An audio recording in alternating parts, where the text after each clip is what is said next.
Friends, நம்ம வந்து இப்போ எதை பற்றி பார்க்க போகிறோன்னா எஸ்பிஓ பற்றி பார்க்க போகிறோம். எஸ்பிஓ இவ்வளோ நாள் லீவ் விட்டாங்களே 40 டேஸு, திரும்ப வருமா வராதா அப்படிங்கிற கொஸ்டின் எல்லார் மேலேயும் இருக்கும்.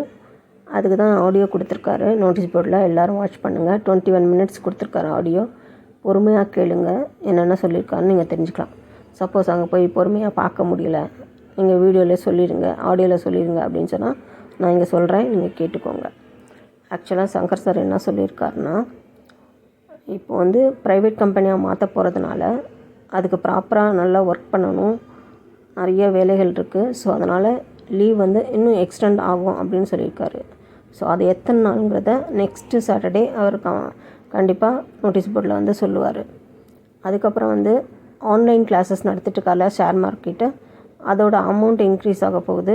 யாராவது ஜாயின் பண்ணணுன்னா இன்றைக்குள்ளே ஜாயின் பண்ணிக்கோங்க. அப்புறம் பேன் கார்டு யாரெல்லாம் அப்ளை பண்ணலையோ அவங்களும் இன்றைக்குள்ளே ஜாயின் பண்ணிக்கோங்க, ஏன்னா அமௌண்ட் இன்க்ரீஸ் ஆக போகுது. ஸோ அதை சொல்லியிருக்காரு நோட்டீஸ் போர்டில்.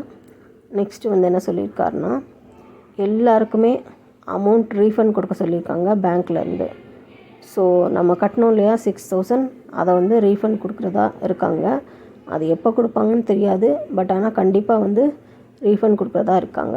நெக்ஸ்ட்டு வந்து இனிமேல் ஜாயின் பண்ணுறவங்களுக்கு ஃப்ரீ ஜாயினிங் அப்படிங்கிற மாதிரி சொல்லியிருக்காங்க. ஸோ யாரும் பணம் கட்ட தேவையில்லை, ஜாயினிங் பண்ணிவிட்டு நீங்கள் வந்து வீடியோ பார்த்து அமௌண்ட்டை ஏர்ன் பண்ணிக்கலாம்.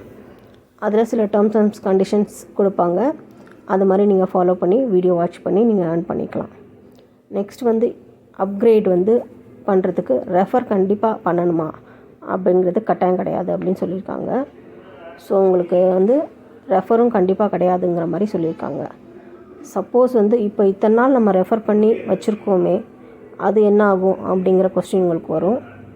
அதுக்கு தகுந்தாப்பில் உங்களுக்கு அப்கிரேட் வந்து பண்ணவங்களுக்கு அதுக்கு தகுந்தாப்பில் அமௌண்ட்டை வந்து மாற்றி கொடுப்பாங்க. அவங்க கண்டிப்பாக நமக்கு வந்து பெனிஃபிட்டாக தான் இருக்கும்.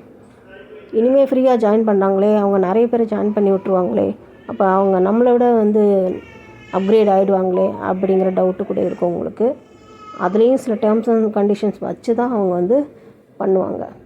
ஸோ அப்கிரேட் பண்ண நீங்கள் கண்டிப்பாக ரெஃபர் பண்ணி தான் ஆகணும்னு கட்டாயம் கிடையாது.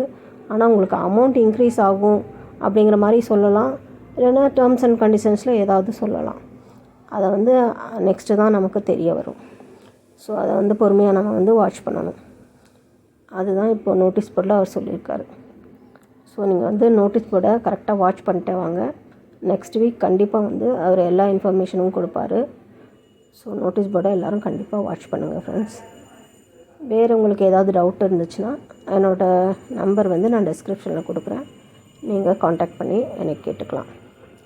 மற்றபடி எஸ்பிஓ வருமா வராதாங்கிற டவுட்டே வேணாம், எல்லாருக்கும் நம்பிக்கையாக இருங்க, கண்டிப்பாக வரும். சப்போஸ் உங்களுக்கு நம்பிக்கை இல்லை, நான் ஃபஸ்ட் டைம் இப்போ தான் ஜாயின் பண்ணியிருக்கேன், ஜாயின் பண்ணோன்னே க்ளோஸ் பண்ணிட்டாங்க, என்ன பண்ணுறது அப்படின்னு யோசிக்கிறவங்களுக்கு அவங்க வந்து ரீஃபண்ட் கூட கொடுக்க தயாராக இருக்காங்க. அது எப்போன்னு அதுவும் சொல்லுவார், அந்த மாதிரி நீங்கள் ஃபாலோ பண்ணிக்கணும். ஆனால் 18% லெஸ் பண்ணிட்டு தான் கொடுப்பாங்க. ஸோ அதுக்கு ஓகேன்னா நீங்கள் வந்து அப்ளை பண்ணிக்கலாம். அவர் அதையும் நோட்டீஸ் போர்டில் தான் அனௌன்ஸ் பண்ணுவார். நீங்கள் அந்த மாதிரி கேட்டு நோட்டீஸ் போர்டில் பார்த்து தெரிஞ்சுக்கோங்க.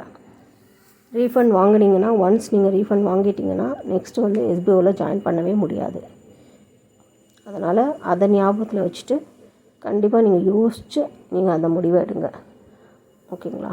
ஏன்னா எஸ்பிஓங்கிறது நல்ல கம்பெனி, வந்துச்சுன்னா நீங்கள் ப்ராஃபிட் எடுத்துகிட்டே இருக்கலாம், அந்த மாதிரி கம்பெனி இது. ஸோ இதை யாரையும் மிஸ் பண்ணிடாதீங்க. பொறுமையாக இருந்தீங்கன்னா நல்லா ஏர்ன் பண்ணலாம். ஏன்னா நாங்கள்லாம் ஓல்டு கஸ்டமர்ஸ், நிறைய ஏர்ன் பண்ணியிருக்கோம். ஸோ அதனால் சொல்கிறோம், எவ்வளோ நாள் லீவ் விட்டாலும் திரும்பி வரும்போது பர்ஃபெக்டாக வருவாங்க, கரெக்டாக பண்ணுவாங்க. அதை மட்டும் நீங்கள் மனசில் வச்சுக்கோங்க. அவ்வளோதான் ஃப்ரெண்ட்ஸ், தேங்க்யூ.